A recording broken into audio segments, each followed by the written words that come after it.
tous, bienvenue dans cette nouvelle vidéo. Donc comme je l'ai dit dans la vidéo précédente, on allait faire une petite présentation, ou plutôt grosse présentation de la moto, ma Shadow 125, ce que j'ai fait, ce qui reste à faire et ce que je prévois peut-être de faire par la suite. Donc voilà. Allez, vas-y, fais-moi un petit zoom en grand fond, histoire qu'on voit bien la moto. Bon, même si vous l'avez vu dans le générique, mais bon, c'est pas grave, tu as des bouteilles derrière ton pied, c'est pour ça. Regarde. Ok, quoi, ouais. Et ça, regarde. Alors, il faut tout faire ici, c'est caméraman, je vous jure. Donc voici la moto dans l'ensemble. Hein. Donc bon, vous l'avez vu dans le générique et vous la reverrez sûrement sur la fin. Tiens, reprends la caméra, le caméraman là. Caméraman du dimanche. Donc ce que j'avais modifié, j'ai modifié le feu avant. Qui à l'origine était un feu chromé, mais comme moi le chrome et moi ça fait 3, j'aime pas vraiment ça. Surtout depuis que tu te prends les reflets du soleil dans la gueule. Et comme j'ai pris un guidon noir, donc je me suis dit on va rester sur du noir et du orange. Et j'aime bien les phares jaunes, donc j'ai pris un truc jaune. J'ai commandé une LED jaune qui devrait arriver, parce que la LED blanche en fait fait en sorte que en fait, le phare est plus si jaune que ça, il devient à moitié blanc dégueulasse. Après ce que je vais modifier par la suite aussi, ça sera ce que j'ai rajouté, c'est mes feux comment on appelle ça? Veilleuse. Non. Position. Non. Attends. Ah, j'ai oublié le nom. Additionnel, voilà. Feu additionnel. Les feux additionnels que j'ai rajoutés et que j'ai branchés sur les positions parce que j'avais pas envie de m'emmerder à trouver le plein phare. Et il faudra que je modifie la puissance, enfin les ampoules. Je vais essayer de trouver des LED pour voir si ça éclaire un peu mieux. Et la vitre, je vais essayer de la modifier en faire une vitre jaune à la place. Je pense que ça raccordera peut-être un peu mieux avec le phare jaune. Vous me direz ce que vous en pensez dans les commentaires. Dans l'ensemble, après, j'avais modifié la peinture. Donc la peinture, comme j'avais dit, qu'on avait un peu loupé vu qu'on a fait un peu à la vite. Caméra va toujours. Donc là, comme je pense qu'on peut le voir, faire un petit zoom, puis, je sais pas si on le voit bien, tu vois, là, il y avait une couleur à la con, mais bon, je me suis pas emmerdé, j'ai laissé comme ça, à l'occasion, je la referai peut-être. J'ai repeint en noir ici, parce que c'était en chrome, et comme je viens de le dire, le chrome, quand tu conduis et que tu te reprends le soleil dans les yeux, c'est emmerdant. Cette partie, je vais pas la repeindre parce que comme ça fait partie du réservoir, c'est l'essence qui est juste en dessous. Je sais pas, j'ai pas envie de tester ça là et de foirer le truc. Surtout si la peinture rentre dans le réservoir, c'est pas l'idéal. Les calpions ont été modifiés, c'est mon pote Brad qui les a vendus pour une cinquantaine ou une soixantaine d'euros, je me rappelle plus, mais sur Lumoto on peut les trouver pour 60 euros. Le guidon a été modifié. Un guidon que j'avais acheté sur je crois KS Motors. Si jamais il vous intéresse, je mettrai le lien dans la description de la vidéo. C'est un 30 cm de haut. Les câbles d'accélérateur sont ceux d'origine. J'ai pas eu besoin de les changer. Par contre, le câble d'embrayage, il faut le changer. Il faudra que je le rechange d'ailleurs parce qu'il n'est pas terrible. J'ai dû le changer une deuxième fois parce que l'ancien avait cassé. Et il faudrait que je le remette un plus solide à la place. Un de mes amis m'avait filé une durite aviateur parce que la durite de frein d'origine était trop juste, donc j'ai pris une durite un peu plus longue. Les poignées ont été changées, c'est pas les poignées d'origine. J'avais d'autres poignées à l'époque quand j'ai acheté la moto qui n'étaient toujours pas celles d'origine, mais le grip je l'aimais pas trop, donc j'ai préféré changer. J'ai mis des rétros de Harley parce que c'est plus joli, et puis en fait on voit beaucoup mieux dans le rétroviseur avec cela que sur le rétro d'origine. Qu'est-ce que j'ai modifié d'autre? Il y a les deux bagages derrière. Donc on a sacoche en origine. À l'origine c'était des sacoches en cuir. Elles sont plutôt résistantes. Parce que je pensais pas qu'elles tiendraient aussi longtemps. Ça fait à peu près une dizaine de mois que je l'ai. Cette partie-là n'était pas du tout avec les fournis avec les sacoches que j'ai achetées. C'était avec mes anciennes sacoches. J'avais un autre système, mais ça leur a été des sacoches qui ne bougeraient pas. Et moi, je voulais justement pouvoir les enlever quand j'avais envie. Donc, mes amis m'ont proposé de me servir des anciennes attaches. Donc, c'est ce que j'ai fait. 3 trous là, vis, serrage, terminé. Comme ça, je peux enlever et remettre. Un conseil en revanche pour ceux qui veulent faire comme moi, Parce que ces sacoches là on peut les verrouiller et les déverrouiller pour éviter qu'on se les fasse piquer. Moi je les laisse toujours déverrouiller parce qu'une fois je suis tombé avec et ça a permis que la sacoche a pu se décrocher et éviter de se péter.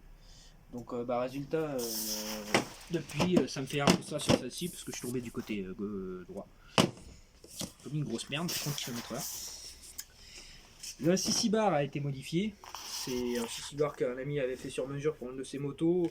Et comme il s'en servait pas au final, il me l'avait revendu.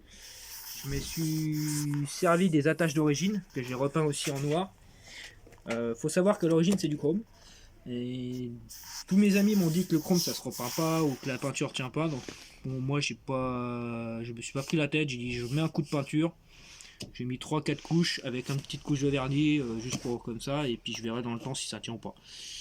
C'est un peu un test en fait. Ça j'aurais voulu le repeindre mais j'avais vraiment peur que ça fasse dégueulasse et j'avais pas l'envie à ce moment là de le repeindre donc j'ai laissé en chrome. Peut-être qu'un jour je le repeindrai. Les clignotants arrière ont été modifiés parce que les clignotants d'origine passaient pas avec le garde-boue. Avec la sacoche. Le feu arrière a été modifié, j'ai mis un tombstone que je trouvais plus sympa. Je crois que je l'ai eu pour une trentaine d'euros sur Amazon de souvenirs. Les clignots, je ne me rappelle plus du prix, mais si jamais je retrouve le lien, je le mettrai dans la description pour ceux que ça intéresserait. Tout ce que j'ai acheté, je vais essayer de les mettre en description de la vidéo pour ceux que ça intéresserait d'avoir ça. La ligne d'échappement, pareil, je l'ai trouvé sur un groupe de Facebook. Un gars le vendait 200 euros, donc j'en ai profité. Hein. C'est très rare de trouver une ligne aussi pas chère. Donc voilà. Ah, le caméraman veut vous faire écouter le son. Ah.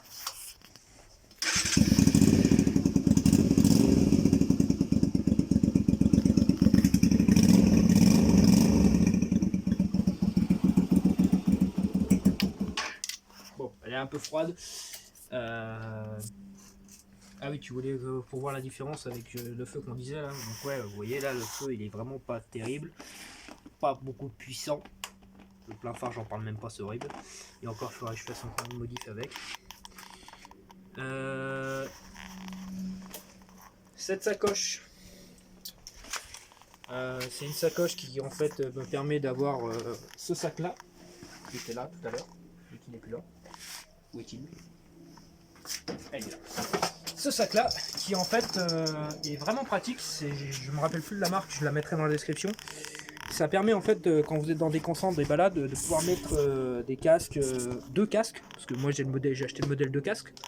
Mais comme je suis tout seul, je mets juste mon casque et mon blouson, ça m'évite d'avoir le blouson avec moi en perpétuel sur les concentres. Donc c'est simple. Vous mettez votre casque, vous mettez votre blouson, vous fermez comme ça. Ça on l'attache vite fait sur la poignée. On enroule à travers les rayons avec le câble et on attache avec un cadenas. Moi j'ai acheté un cadenas en plus qui fait alarme, comme ça ça évite aux curieux de fouiller dedans. Dès qu'il touche ça sonne, ça fait des bip partout. En modification à venir, ça va être peinture de ça en noir, et peut-être ça en noir, je sais pas, je verrai. Là, je sais pas si tu le vois ça je le peindrai sûrement en noir. Les clignotants avant, je vais essayer de mettre les mêmes que ceux à l'arrière pour que ça soit plus sympathique, parce qu'en plus j'aime pas trop ces clignotants là moi. J'avais fait une vidéo tuto comment monter les feux additionnels, je la mettrai dans la playlist Shadow Heritage Project. Parce que ouais, c'est le nom que j'ai choisi pour cette moto, c'est Shadow Heritage. Heritage parce qu'en fait j'aime bien la Harley Davidson Softail Heritage. Donc merci le chien de gueuler. Je l'ai fait un peu en son honneur. À l'occasion, je crois que j'essaye de trouver un pare-vent ou un nez de cochon, parce que j'aime bien les nez de cochon, pour l'hiver, pour éviter d'avoir trop froid. Rajouter peut-être, je sais pas si je vais y arriver, parce qu'en fait il faut que j'arrive à voir ce qui est sur les côtés. Approche-toi de le caméraman. Si cette partie là arrive à se démonter, je vais essayer de voir pour enclencher un espèce de cache protège poignée pour couper le vent quand tu roules en moto. Ça diminuera sûrement le vent et ça permettra d'avoir disons, les mains au chaud plus longtemps. Parce que là en ce moment ça caille. On m'a dit quoi, les sacoches, elle a été modifiée, ça avait été modifié, on a parlé du feu, on a parlé de ça. On a parlé de ça. Caméraman, qu'est-ce qu'on n'a pas de parler que j'aurais oublié? En dehors de la grille Vétwin. Ah bah oui, la grille des thunes que j'avais rajouté, pareil. Un ami sur... Enfin, un ami. C'est un bien grand mot. Une connaissance sur Facebook qui me l'a vendu. Comme quoi, les groupes Facebook, des fois, on peut trouver toujours des trucs utiles. Bon, ça, c'est vraiment juste pour le style hein, que j'ai mis ça. Il n'y a pas vraiment de réelle efficacité, je trouve. Mais bon, ça reste joli. Après, ce que je pourrais faire, si jamais ça vous intéresse, ce serait des vidéos peut-être tuto sur au niveau de la mécanique. Par exemple, comment démonter un filtre à air pour le changer, qui se trouve ici. Je vous l'explique en gros, je vais pas le faire là. Vous dévissez cette vis là, qui est une clé Allen. Ça en retire un cache. Il y a encore un autre cache noir en dessous avec des vis cruciformes, qui en a une ici. Il y en a 4, ça fait 1, 2, 3, 4. Vous les dévissez, vous dépluguez et vous avez accès au filtre à air. Selon les sites, ça coûte entre 18 et 25 euros.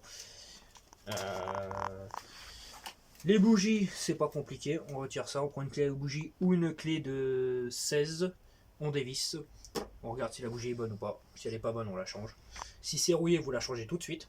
Vous la remettez même pas parce que c'est un coup à ce que quand vous revissez, la bougie elle vous casse et que vous reste dedans. Moi, c'est ce qui m'est arrivé, j'ai fait le con de la remettre et au final, j'ai pété la bougie dedans. J'ai galéré pendant une petite semaine en attendant qu'un ami vienne m'aider pour la dévisser. Pour la vidange, approche-toi un peu, caméraman. Quelque part par là, il y a une vis qui se trouve ici. Je sais pas si on la voit. Là où il y a mon doigt, normalement, il y a une vis ici. Et ça, c'est ce qui permet, une fois qu'on dévisse, d'accéder, enfin, de vider l'huile qui se trouve dans la boîte. Donc vous videz votre huile. Une fois que c'est bien sec, je sais plus de quel côté, si c'est de ce côté-là ou de l'autre côté, il faudra virer un cache, soit c'est ce cache-là, soit c'est l'autre cache pour accéder au filtre à huile. Donc ça, c'est un cache qui s'enlève et ensuite il y a une autre petite partie à dévisser et après vous accédez au filtre à huile. Ça vous changez à peu près, je pense. Qu'est-ce que tu dirais toi, caméraman? C'est à chaque vidange ou toutes les 2 vidanges? Pour le filtre à huile. Ouais. Quand tu fais la vidange. Ouais, donc à chaque vidange, on change le filtre à huile, voilà. C'est comme pour les bagnoles. Ouais, ok. Ça, pour ceux qui connaissent pas, c'est le starter. Personnellement, je m'en sers jamais. Parce que à chaque fois j'essaie de le servir, de l'utiliser, je trouve qu'il étouffe plus la bécane qu'autre chose. Donc moi je me sers de ce bouton là qui est en fait la vis de richesse. Quand elle est froide, je le monte. Je vais le monter un peu d'ailleurs pour demain. Et une fois qu'elle est à température, je la redescends. Donc là on a le robinet d'essence, un classique, ouvert, fermé, réserve. Tac. Donc ici vous avez un petit emplacement pour foutre des boîtes, des conneries. Moi je mets des fois une sangle. Là elle est pas, faudra que je la remette d'ailleurs. Parce que c'est toujours pratique. Donc vous pouvez mettre un petit U par exemple ici, ou je pense à l'origine normalement c'est la trousse à outils qui se trouve ici. Mais voilà, moi je la mets dans la sacoche. On peut mettre un bloc disque. Ouais, ça. Ah oui, je dis un petit U, t'as raison, c'est un bloc disque qu'il faut mettre. Le petit U, il est vachement petit. Ou une sangle ou un tendeur si jamais vous voulez attacher des trucs sur votre sissi bar quand vous en avez un. Il y avait une vis à l'origine qui allait là, mais je l'ai paumée sur la route. Alors, je me trouve une petite vis avec un truc que je peux visser à la main. De ce côté-ci,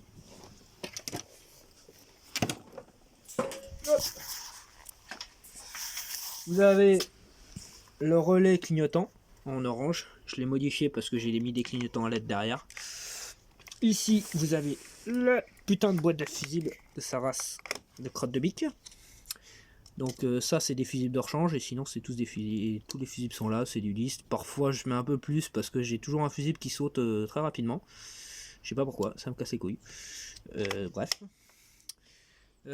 Ça, c'est le trop-plein d'essence.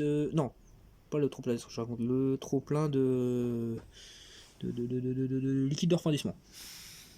De vase d'expansion qui se trouve juste ici. Enfin, je regarde à l'occasion si jamais il est trop plein ou pas, mais bon. Jusqu'à aujourd'hui, j'ai jamais eu besoin d'en rajouter. L'ancien proprio avait mis un alu-cigare, mais il fonctionne pas, il faudra que je m'en remette un autre à la place, à l'occasion. Que dire d'autre sur cette moto? C'est une moto qui roule très bien, super fiable. Quand je l'ai achetée, elle avait 30 000, là j'ai presque fait 20 000 km avec la moto.